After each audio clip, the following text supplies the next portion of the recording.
Hello, everybody. Konnichiwa. And I'm Shenko Osada from the Future Design Shibuya. And today we are delivering the conference talk about eSports Beyond. So the eSports Beyond is a project that aims to integrate eSports culture into the city like Shibuya, as eSports Beyond is launching in our city during the Social Innovation Week. So we dive into the possible future of the eSports and the city talk.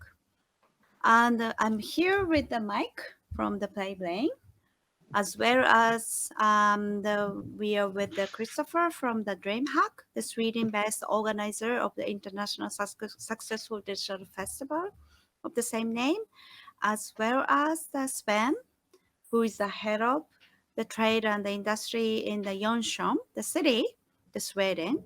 So without the further going, and the mic will be given the brief introduction of himself and also the eSports Beyond itself. Hi, Mike. Thank you, Shinko. So my name is Mike Chattal, CEO of PlayBrain.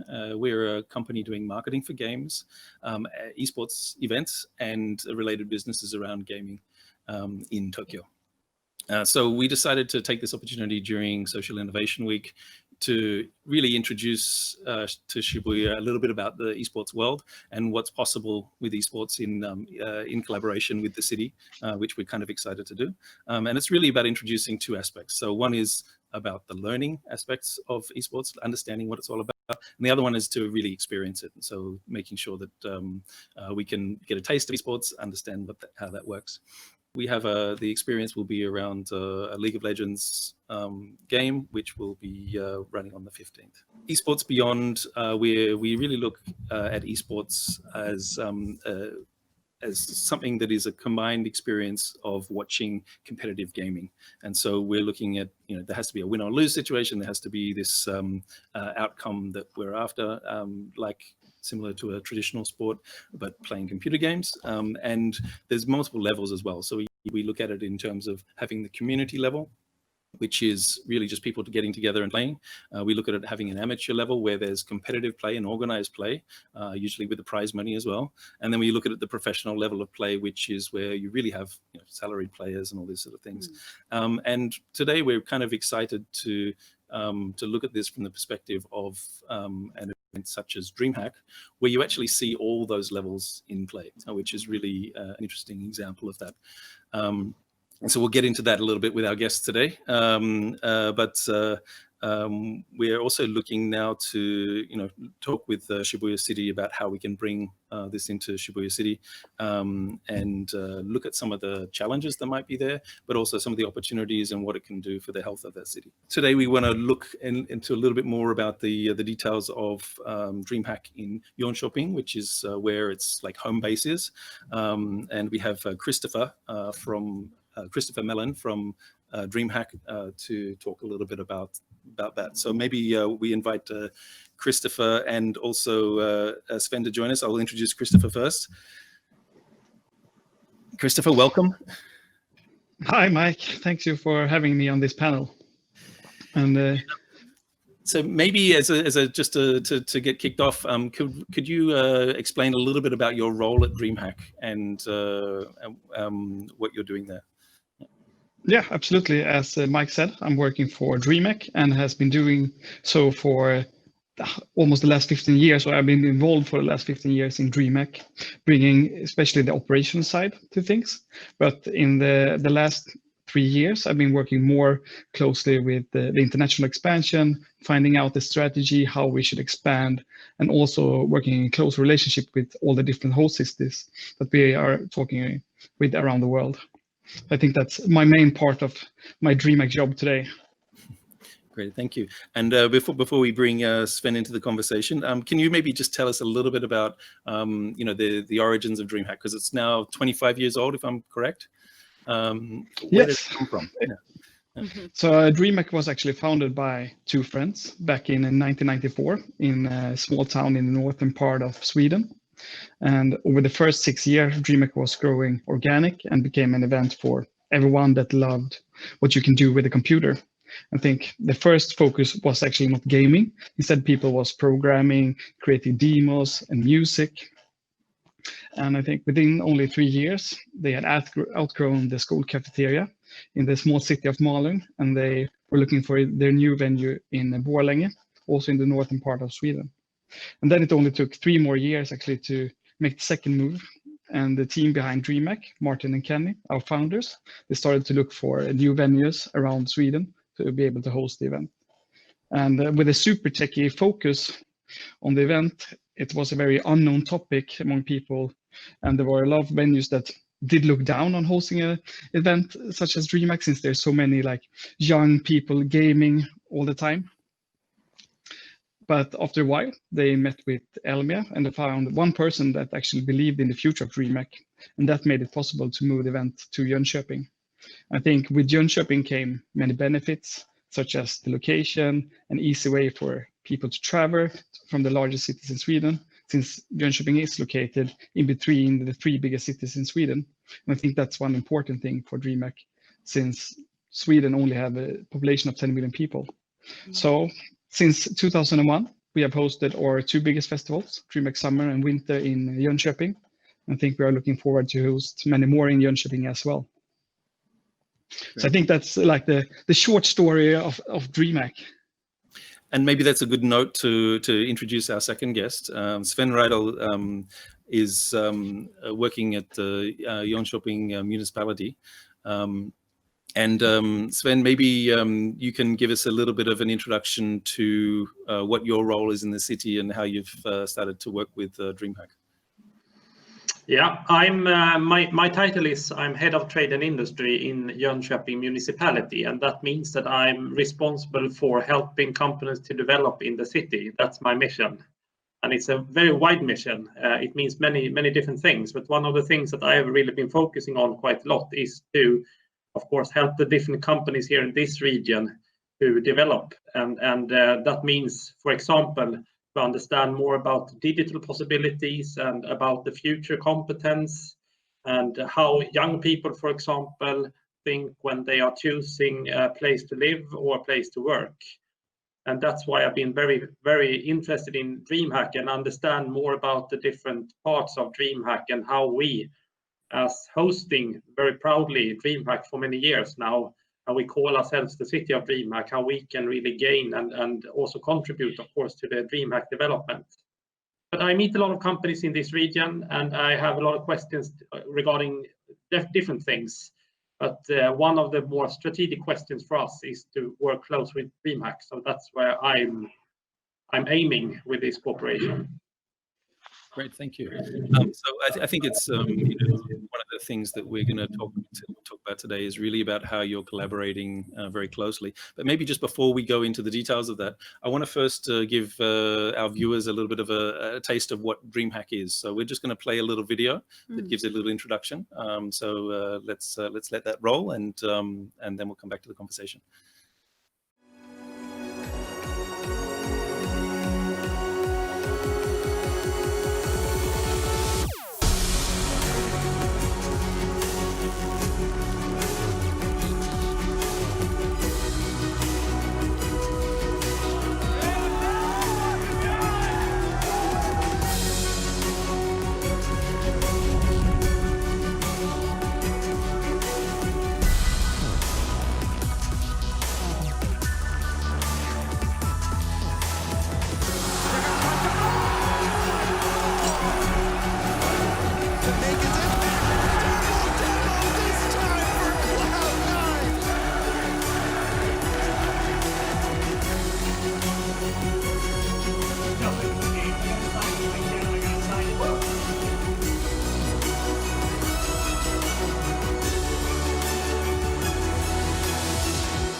Okay, and that was the video.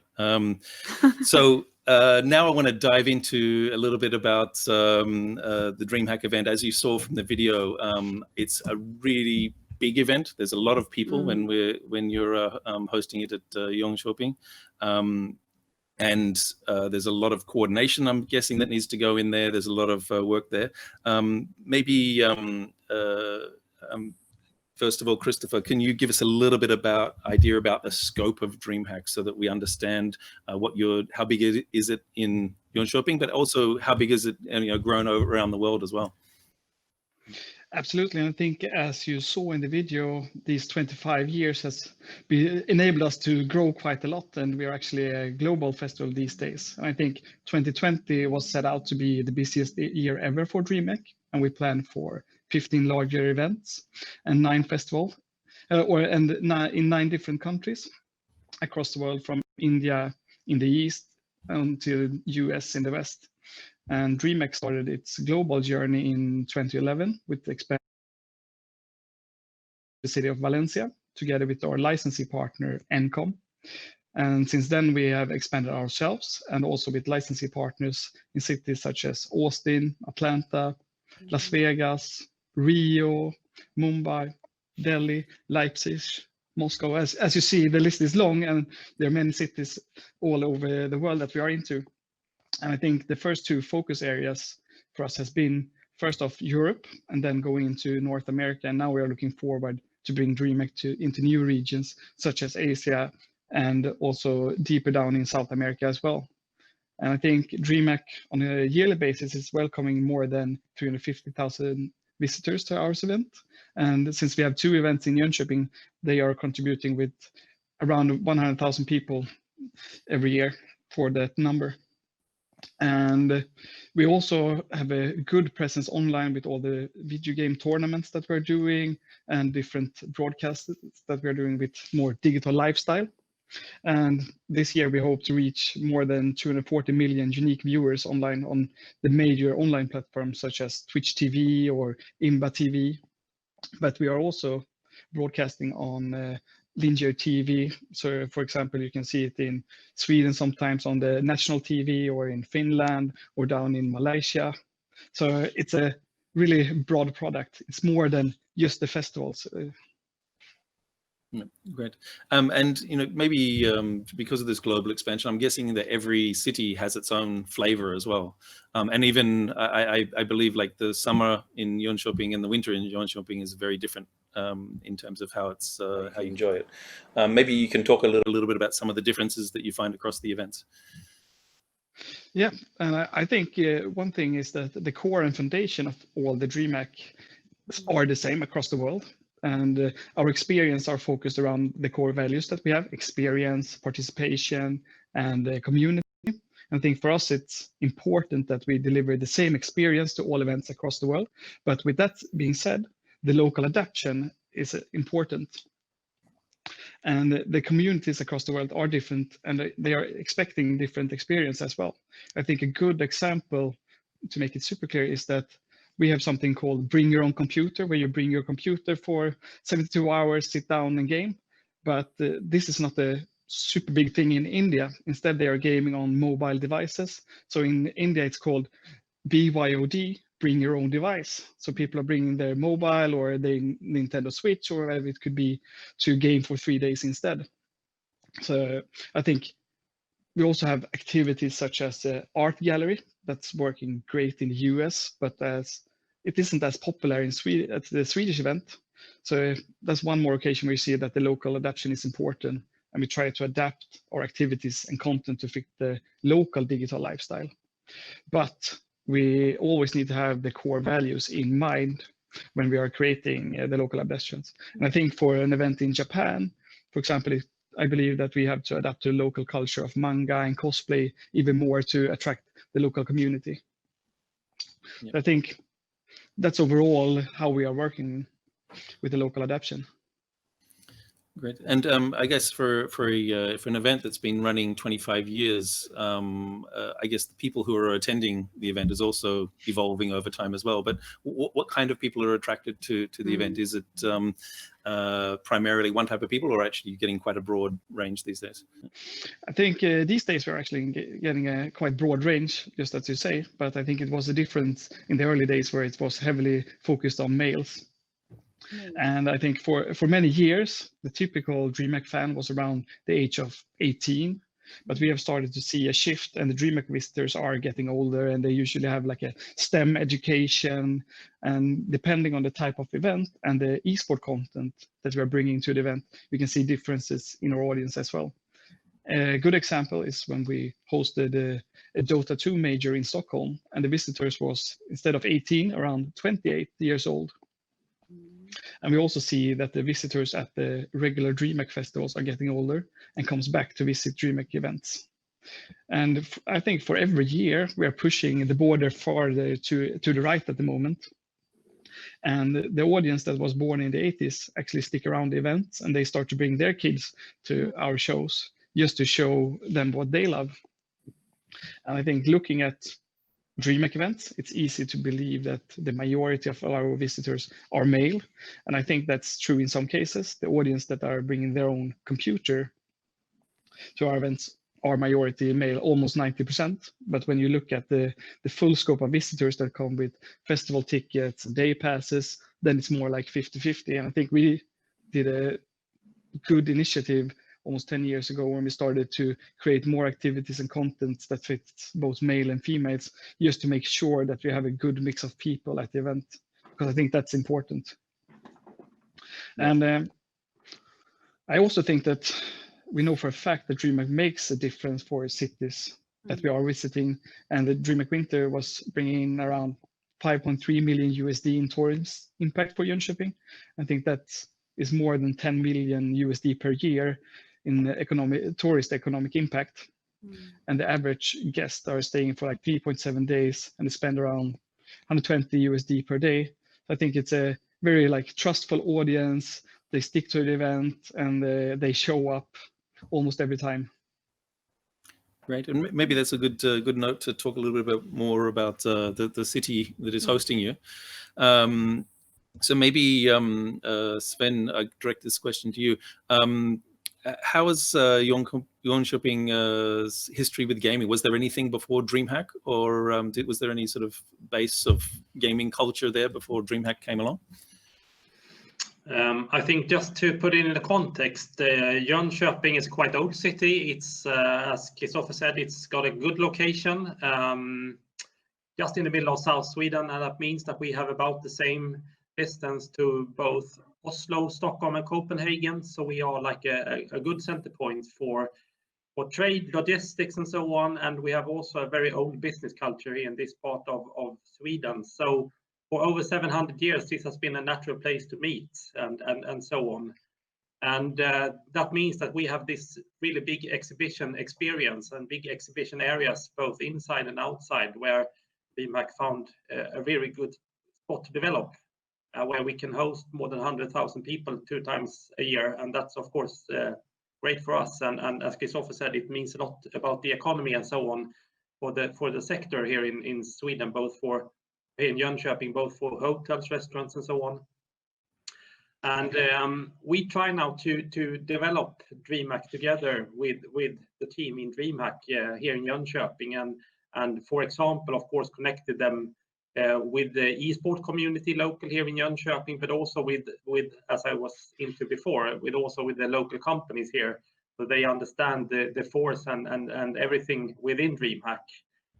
But we have a quite well-developed eSport community here. For example, we have one of the biggest eSport teams within our university here in Jönköping, and they have been working close with DreamHack for many years, and they are growing as well.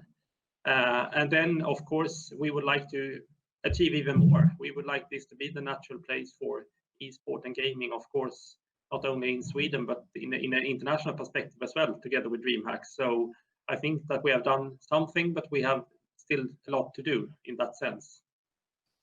Yeah, I think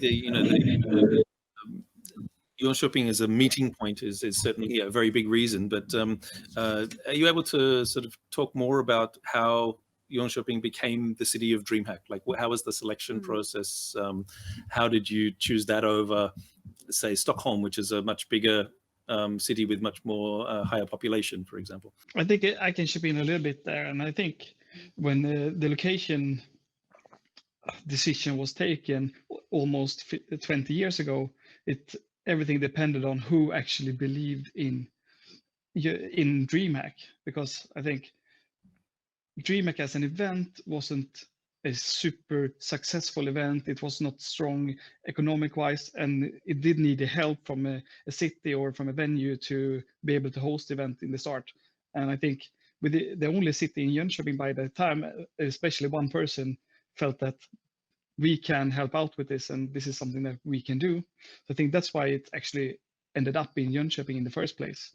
And then we got all the natural benefits of the location that both me and Sven has been talking about. And then from that, I think it came naturally from both sides. With the largest events in Jönköping since 2002, it's an aspiration for both sides to create the best opportunity for DreamHack to stay in Jönköping and at the same time build the brand of the city. Yep. And I think we have that aspiration to build that across more cities across the globe as well, and highlight them as the cities of DreamHack in the end. Because the whole city and the location is super important. And I think that's how you can build it out to be a citywide festival in the end, and not just a black box event inside a venue. Because I think that aspect is important both for DreamHack as a company, but also for the city. Add something there. I think that, I mean, for the beginning, maybe the venue itself, the place, the Elmia location with both the inside and outside areas, of course, was very important. But I think also that, you know, Jönköping is 10th largest city in Sweden. I mean, out of a Japanese perspective, very small. We are 140,000 people living here, something growing quite fast anyway. But I think also we are famous for, known for being a very safe city. And I think that if you're going to bring your kid like 13, 14 years old and leaving them for 3 days somewhere, I think that's a very important perspective as well. So I think that maybe the biggest cities in Sweden, they are maybe, if I, as a parent, I feel that maybe they are a little bit more unsafe to bring my kid and leave him or her somewhere in the suburbs of Stockholm instead of going to, well, we know as a fact from statistics that Jönköping is a very safe place and quite known for that. I think that's also adds a value that we are very, very proud of. Yeah, I agree with you. There are few cities where I actually can stand with my back straight and tell a parent on phone that your kid is safe at our event in this area. So I always had that as a strong point when talking about DreamHack. Yep. Great. Let me give Shinko an opportunity, because I know she's got a whole bunch of questions regarding the city's interaction with the event. Let me pass it over to her to ask a couple of questions. Yeah, I think it's really interesting to you know that how the DreamHack are collaborating with the Jönköping as a city. And just one quick question, like, have you visited Tokyo or Japan, or how image of like the city like Shibuya? No, unfortunately not. But I've heard about Shibuya and so on. So I have some information about how it's working there. But I would really like to sometimes in the future visit Japan. That's always been on my list. So I hope so. I had the opportunity to visit Tokyo last year. It was a very quick in and out, so I didn't have time to see super much of the city. It was more about getting meetings done, but I think I saw Shibuya and the famous dog in Shibuya, and also I went through the local metro system and subway, so I was at one of the busiest railway stations in the world. I've read up on later. Okay. Yeah, like the city Shibuya is well known even like globally, but then as you mentioned, like a dog, like Hachiko, and also the Shibuya crossing, the busiest street, like crossing street, and then a lot of people visit, but then a lot of people quickly move to other city, because one really busy spot they come but then leave. So I think we really working on how the people can stay more, like longer, and even like the visit the many location in the city. So I'm really interested in how the DreamHack, as like also Sven mentioned, like the people stay in the city and enjoy the city as well, in addition to the experience of DreamHack itself. So this kind of things is really important for us, our city as well. So one quick question, like, how they collaborate the city and DreamHack, and also how the people experience other part of like DreamHack as well. So how you create the experience, how you create the brand itself. This is something I really would like to know. Other than both side collaborations.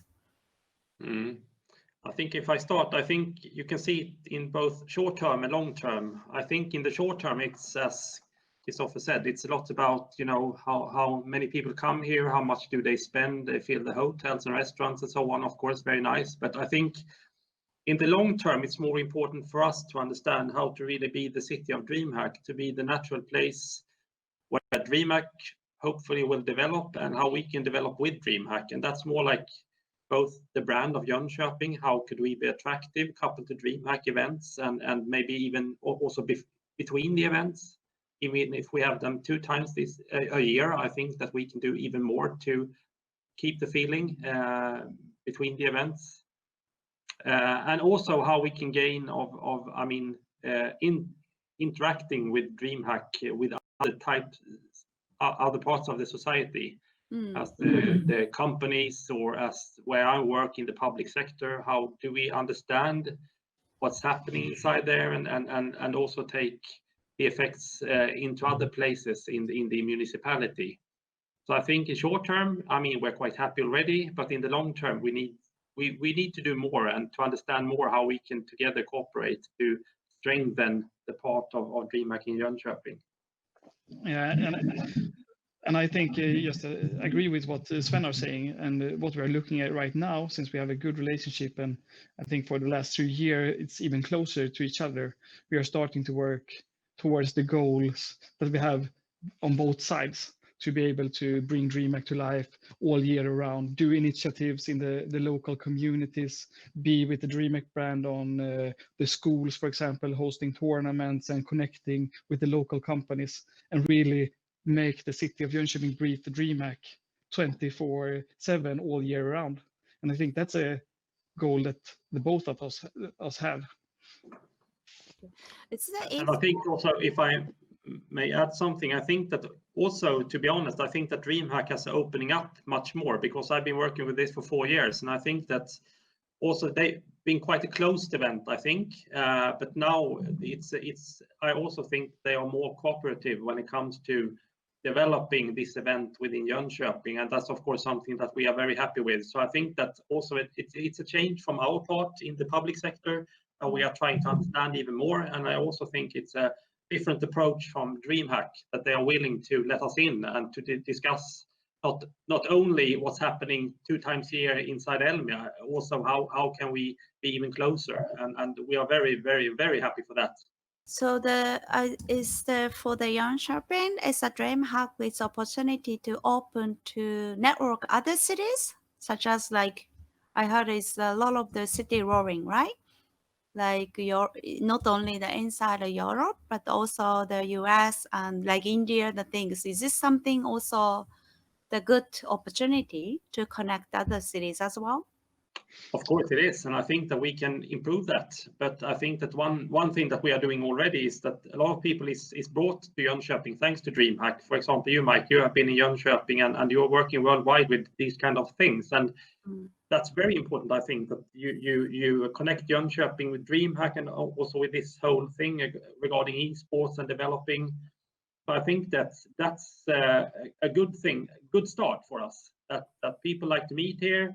And people from all over the world working with different things, everything from being a broker within esport companies to developing games, to be a journalist writing about esports and so on. And if you gather here in Jönköping twice a year, that's really then we are the hub in some kind of sense.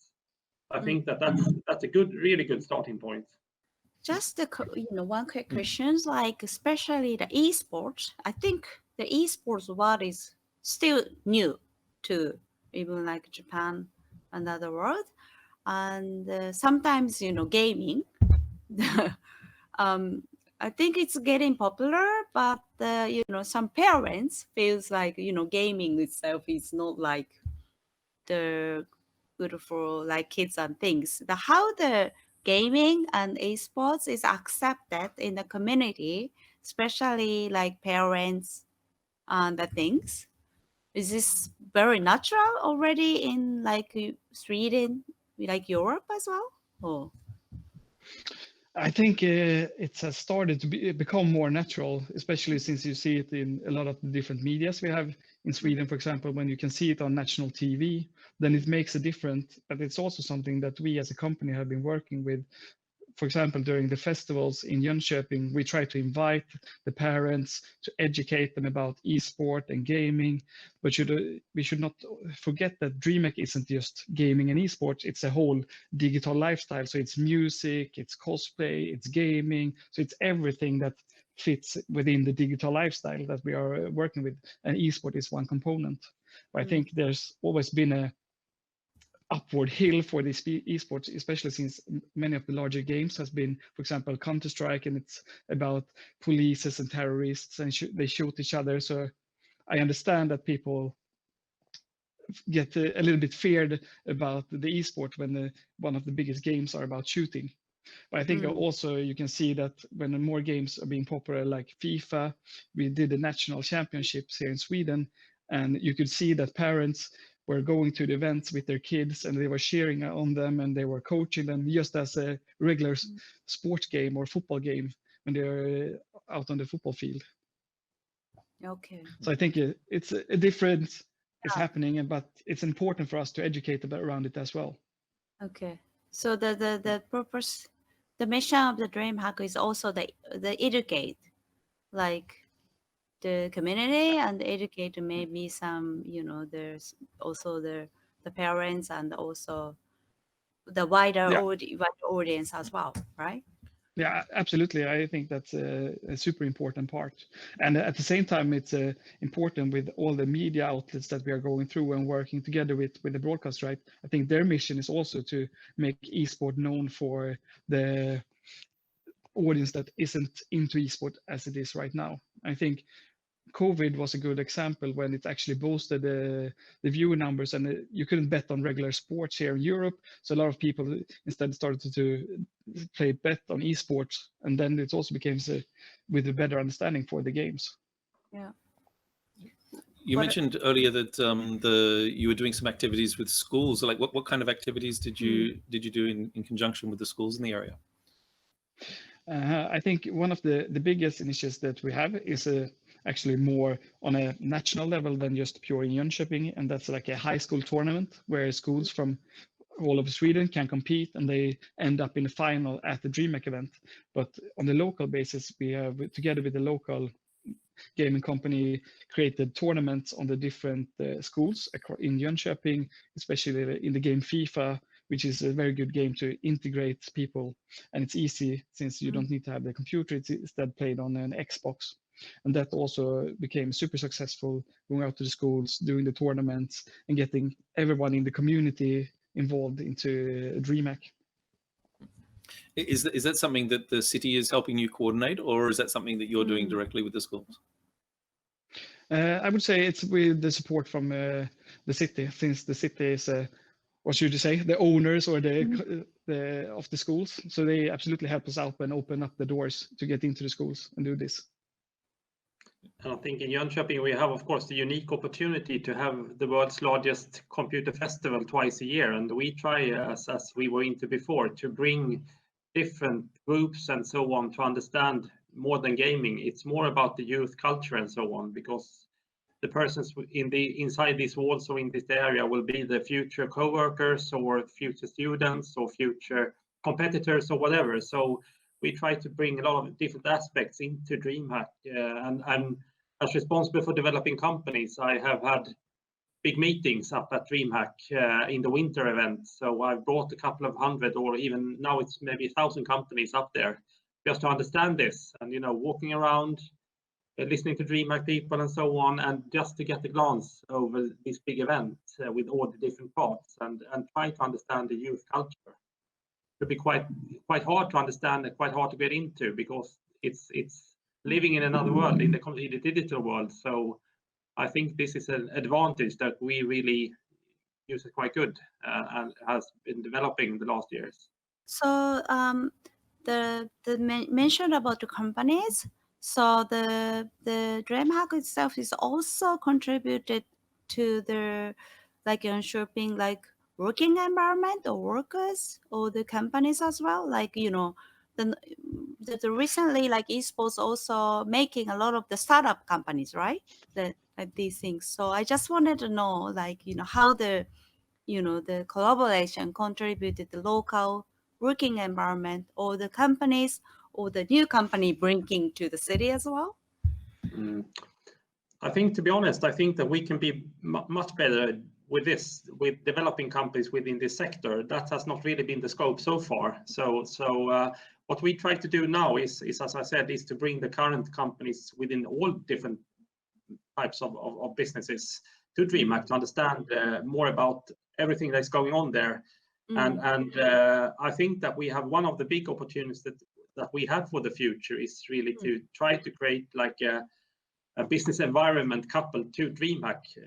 It's more today about bringing the current companies that we already have here, some of them very old, of course, and some of them brand new, to this event to understand and take the advantage of we being the DreamHack. But when it comes to developing companies out of this sector, I think that we have lot to do in the future. We are not really there yet. Christopher, is there any kind of companies that you would like to see being based in Jönköping, so when you come twice a year for the big events, or even in the bits in between, that you had that support there?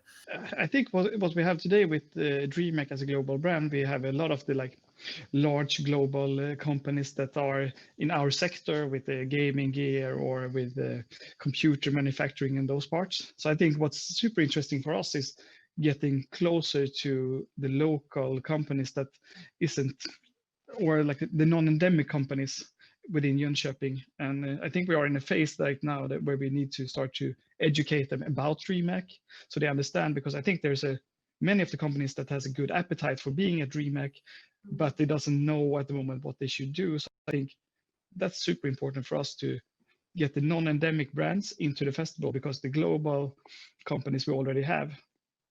If we've been talking about the opportunity to bring in Japan, like DreamHack and things. So how do you see like the possibility and also like some, how to say like, your opportunity, like, is there any like opportunity if you bring to Japan? How do you see the possible like vision? Like, yeah. Because I think Japan could be a little bit, quite different from other world. Like also like I know that the India you launched already, but Tokyo and Japan could be quite different. So I just want to know if you. Yeah. Mm-hmm. I think it all goes back to what I talked about a little bit before about the core values that we have. I think they are the most important tool that we have to know what we are creating, a product that fits our events and the local communities. I think we have tried many different things over the years, and I think we learned the hard way that when we create products that doesn't live up to the core values, we rush the development, we usually fail and need to go back and redo the work. And I think DreamHack also has a history with grassroots communities, and the event has been built and shaped by volunteers in the early days. I think that has helped us a lot to stay relevant and strong in the communities. And I think just both myself and our president is actually coming from a volunteer basis more than 15 years ago. So I think what's important is that find cities that has a local strong grassroots community that they maybe work with on a daily basis, and they actually support the local communities. And I think that will create like the growing ground to be able to host events like DreamHack. I think from all the cities that we brought DreamHack to, it works best in the cities where there are strong local communities and they have the support from the city. Okay. Then it has been easy to integrate those communities into DreamHack. Have you seen the opportunity in like is a city like Shibuya as well? Like, so is this? So you mean more dense kind of more dense, highly populated cities. I Yeah. think you have in Los Angeles, Yeah. in Anaheim, right? Yeah, and I think we have looked at many larger cities, not Shibuya specific, but since I took the time to read up a little bit on Shibuya before this panel, I think it's important to find similarities with other cities that we are in. So, for example, I think Shibuya is a good city with very young people. It's well connected, and you can see like the lines between Jönköping and Shibuya that we can actually tick off some of the things that are super good and strong with Jönköping. I think that can help us to build for the future. No, we don't have a land, right? Yeah, No, so- I think you have a big land and facilities and things, but then vice versa, we have very small land and then so much dense. Yeah, and I think that's also one part, like looking into the specific venues, what you can do. But I think Yeah. also it's an opportunity to develop the DreamHack brand from being centralized again around one venue. It can be more spread out to the cities with different activities. Can you get an art gallery to move into a local art gallery during 3 months around the event, and then you can highlight everything during 1 week of DreamHack. So I think there are possibilities, and we are trying to work it out how we should shape the future DreamHack as well. Yeah, I mean, have you looked at some like more population dense locations already? Like, I don't know what the situation is in Mumbai, for example, but I imagine that's a higher population density city as well. Yeah, absolutely. And I think what it comes back to with the busiest cities, it's actually about getting the support from the city, because it's hard to get the reach in a city when it's super busy. If you go to a tier 2 city or a tier 3 city, then DreamHack can be the event of the week. But if you come to Mumbai, then you are 1 in a million things that happening the same week. And then it's hard to attract the audience that isn't like the core audience of DreamHack.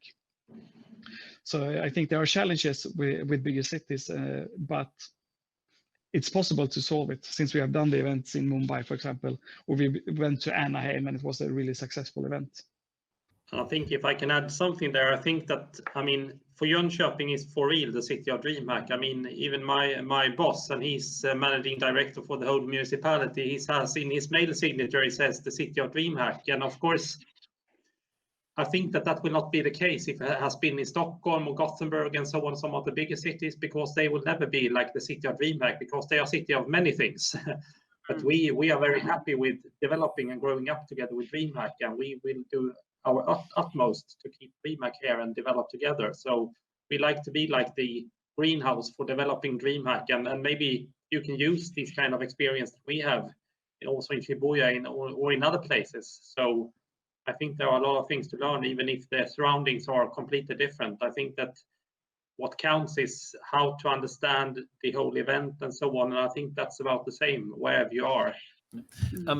Maybe just one more question, sort of coming back to that, the collaboration between the city and the event. Can you give some more practical examples of how you're able to collaborate? What sort of support can the city give to the event, and vice versa, some of the things that the event can stimulate in the city as well? Yeah, I mean, I have some examples. As I said, we arrange meetings with companies. We bring them to the DreamHack events, and that's one example. And then, of course, we are inviting them. We know them, and we are making like an agenda for them with things on DreamHack and also other things that we think they contribute to their development. And that we have been doing now for 3-4 years. And as I said, bringing even up to 1,000 companies so far to DreamHack. Then we have a cooperation when it comes to marketing and so on, and how to, let's say, help DreamHack to have develop Jönköping as a venue when it comes to hospitality as well, when it comes to restaurants, hotels, transports, and so on. We put a lot of efforts in all the practical details, so they should feel even more and more welcome, all the guests coming to DreamHack. And we also know, as Christian was into, that the audience is developing, and they are getting maybe a little bit older, and maybe they have other demands than when it comes to surroundings and so on. So we try to be supporting even that.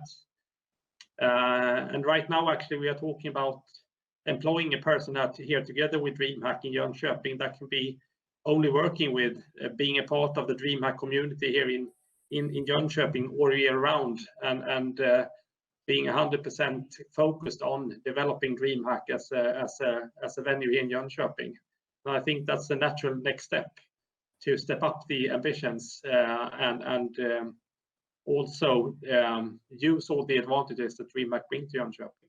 So the mindset, because I think the theme of this conference, I mean the talk is like esports and the city. So now the Jönköping, the people mindset, it's changed, like accepting like esports and the communities, and then also collaborations. Even like some of the citizens, are they really now getting welcome this kind of the esports, the concept changed recently, or how the acceptance level and also the welcoming? I think that more and more people understand about the esports and so on, because that can be a little hard to understand if you're not into it. And I think that when we now have been used to having DreamHack here for many years, I think that more and more people maybe have been there from the beginning as a participant, and also maybe heard about persons been there. So I think that we understand more and more about DreamHack, and I also think that for us, the esport is a part of the whole culture and the whole society. So I think that we understand more about the context also about the esports.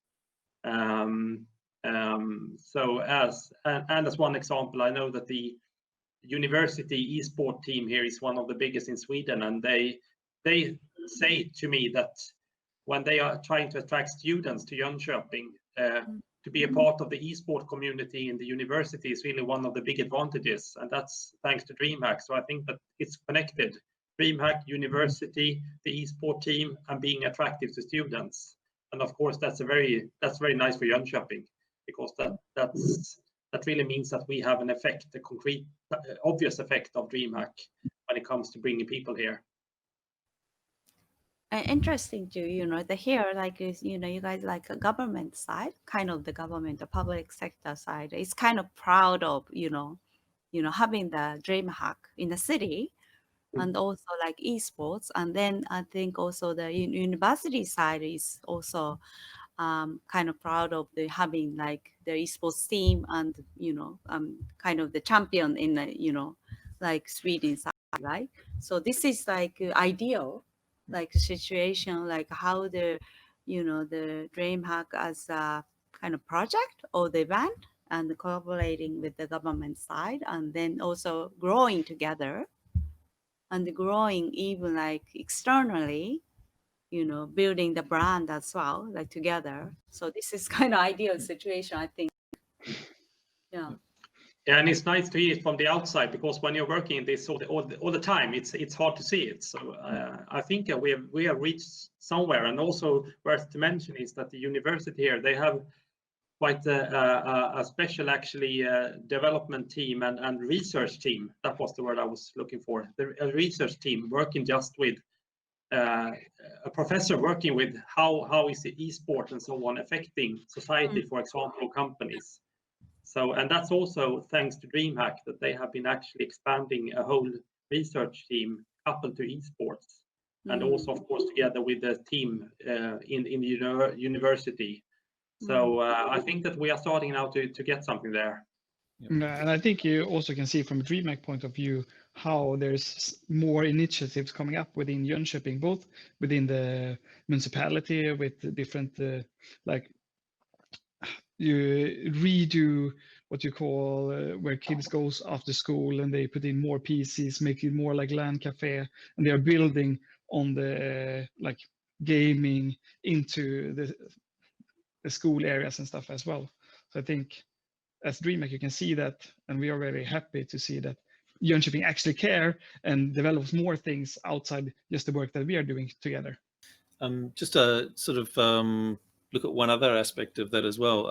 Obviously, it's a really expensive event to put on. There's so many parts to it. There's so many aspects of it. I just from talking to you previously, Christopher, I understand there's several pieces to that. One of obviously is like you're selling tickets to the event, but also you have to have corporate sponsorship and support as well.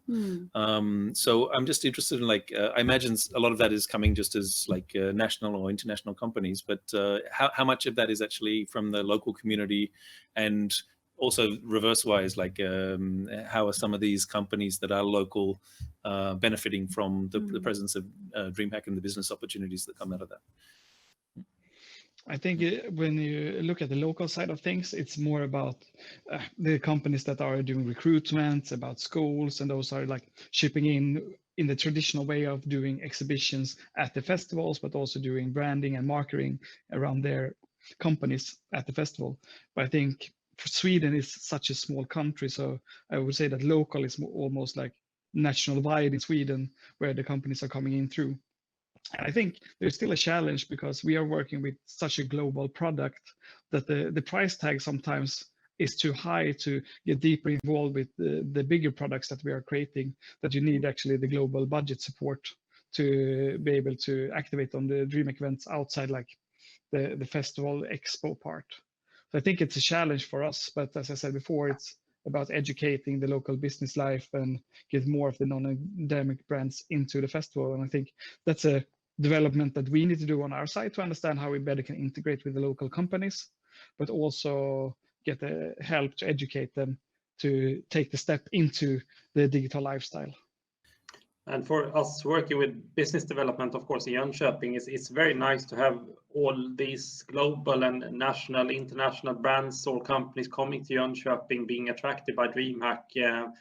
And I think that's maybe the highest value when it comes to, let's say, well, being a part of that society. And we try to encourage the local companies as well to take part in DreamHack. But I think so far, it's been more of visiting and understanding, trying to understand more than using DreamHack as a platform for marketing, for example. I think that we don't really have that kind of, well, companies here right now. So I think that that they come here and that we can meet them and maybe also put them together in a network with the local companies here will help us quite a lot. So that's maybe how as far as we have come so far.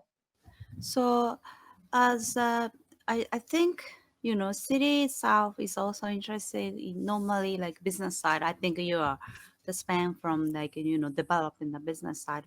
What kind of like global companies are really investing like DreamHack? Especially, are they partnering global partners like, you know, or also the how the local company like investing? Like especially like audience side, I think they may be interested in what kind of the, you know, partners are, you know, involved in, you know, supporting the DreamHack itself. I think the main DreamHack global sponsors are within the industry, and you have companies such as Monster Energy, the energy drink, that is one of the biggest partners that we have, that goes around to all the DreamHack festivals all over the world and bringing both expo side content into all the biggest esports productions that we're doing, or we're working very closely with Asus, the computer and peripheral manufacturer. We have Corsair. And we also start to see a trend where there are some of the bigger non-endemic brands going into sponsoring our products as well, especially now since we are working very closely with ESL, or we are actually one company today.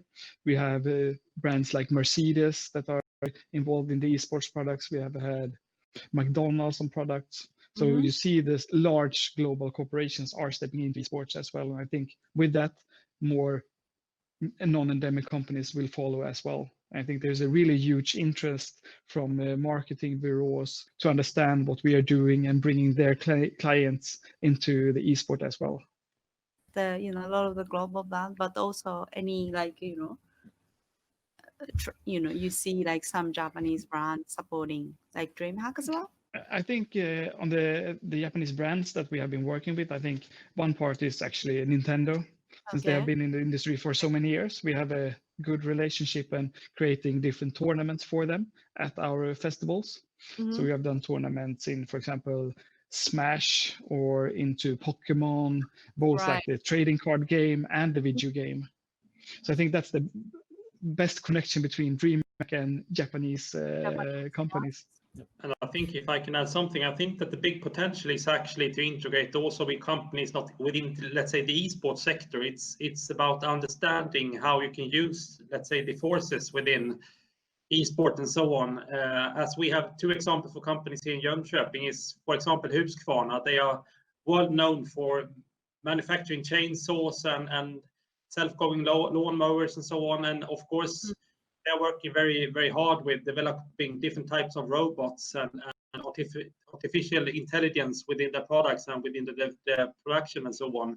They can, of course, see a lot of similarities with different things going on in DreamHack. We also have Saab, one of the biggest defense industries here in Sweden at least, and they're also working global with developing different types of instruments for air fighters and so on. And they can, of course, also see a lot of similarities with different esport or games, for example. So I think that they can really see the connection between DreamHack and their own businesses. But they are not working within esports, but they can see all the couplings. So I think if you think like that, you can find quite a lot of companies that would be interested in understanding more about this esports and the culture. You've mentioned, we've talked a bit about the commercial aspect of it and how these companies supporting the event is really, really important. But the other thing that struck me visiting the event last year was the volunteer culture that's at DreamHack. And I'm kind of interested to hear a little bit more about that and how much of that is really from the local community and how much of it is people coming from all over the country or I guess, or even Europe. I would say for the local crew communities, I think it's quite strong in Jönköping, but also in the bigger cities like Stockholm or Gothenburg or Malmö. There's a lot of people coming into the event as volunteers. And I think at the DreamHack event, we have roughly 650 to 800 volunteers working with the event. And many of the people are spending almost 2 weeks every year to build the DreamHack in Jönköping. And when the company was founded, it was 2 guys, Martin and Kenny, that worked with it for the whole year. And the rest of the things was built from the volunteer basis. As I said before, both me and our president Marcus came from the volunteer basis, building the DreamHack product until it actually was space for us to step in and be a part of the company for real. I think the volunteer crew is super important for us. And they are coming from Jönköping, but also from the whole of Sweden and even from like UK or Germany as well. When you're opening up in different cities, are you finding more challenges at getting that the volunteer base coming versus Sweden, where you've been 25 years? I think what we have tried to do in a lot of the cities that we are opening up is working with a local partner that is strong and have a good understanding of the local communities, and that have helped us to bring in more volunteers on an easier level, I would say. So I think there hasn't been a city where we have been lacking volunteers. So I think that's really thanks to the local communities that we have been working with. When I visited like South by Southwest, like the US, like kind of the event, and the city itself is really like the festival of the the South by. And I was really impressed, like the local people also enjoying one part, and then also volunteer, like mentioned, that everybody really want to be the volunteers because you meet people, you experience like the conference and network in this side, and also like nighttime everybody enjoy like music or maybe theaters or these things, entertainment part. So I think it was I found that this is the best matches to the city, city hosting, welcoming people, but also like even like community enjoying the welcoming, and at the same time people learning a lot of things together. So I think DreamHack, from like Mike mentioned, like he visited and then it was like similar situation, one big festival, everybody enjoying. I agree, and I think it's like you're talking out of our strategy document, because I see a vision in the future where it's opened up and to be a citywide festival, more like South by Southwest. And I would say that's what we are aiming for together with the city of Jönköping, and be able to build that South by Southwest for esport and gaming is, I would say, the ultimate goal in the end to have that. That's, I mean, that's nothing that we have anything against. I mean, I think, as I said before, that the DreamHack is opening up the strategies for these kind of ideas, and that's really supporting us as well. So I think one example for of that already is that when the summer event is going on, the DreamHack event on the outside part of it is open for everyone here in Jönköping. So I think that's one step in this direction, and we are looking forward to develop more in that sense, and we are ready to be a good partner. Yeah.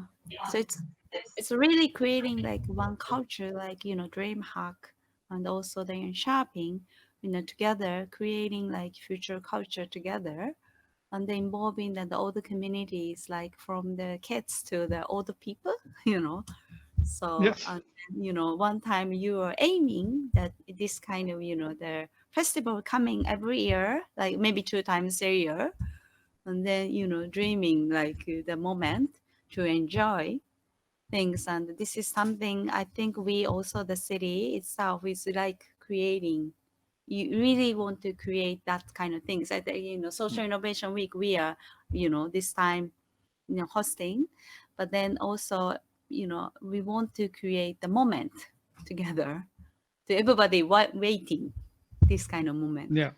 So this could be something like DreamHack probably already creating, but maybe more developing for the future, you know. Yes, I would say that what we want to develop, and that's how the future should look like. Because I think it's important for us to stay relevant in all ages and reaching all the peoples within the communities that maybe can't afford to attend the DreamHack festival. Then we can get the festival to them instead. So I think I just want to ask one closing question. As Shingo mentioned, you know, looking at the way that the culture is developing in the city is really, really important, and that collaboration with the event and the city and making sure that they're really integrated entities is something that's really important. And we're really interested in looking at how that could be executed in Shibuya. Any sort of last advice that each of you could give us for looking at such an endeavor launching in Shibuya?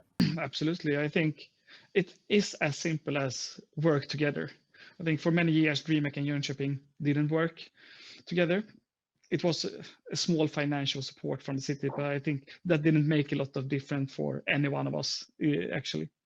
And as it is right now, we're taking advantage of the strengths and the work together to benefit both the city and DreamHack. And I think that makes a huge difference in how we can develop DreamHack as a company from a black box event into the citywide festival we have been talking about. And I think it takes time, and I think it needs investment from both sides to ensure a bright future. And I think it's not 5 years, it's maybe 10 years in the future where we can see the actual like fruit. I think it's staying together for a long time and work together.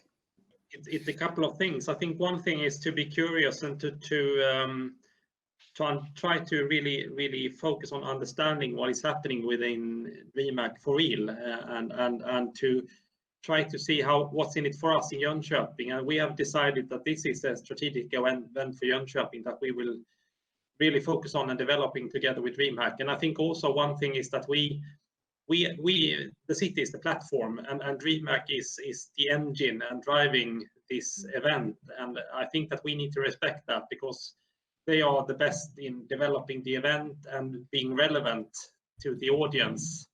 That's not our specialty in the municipality. We can be there as a support and infrastructure and couple DreamHack to the society, but we will not ever be the event itself, because that's DreamHack. So I think that you need to realize that you have different roles here. But if we work together, as Christopher said, it will be much better. But we have different roles, and I think that you need to respect that.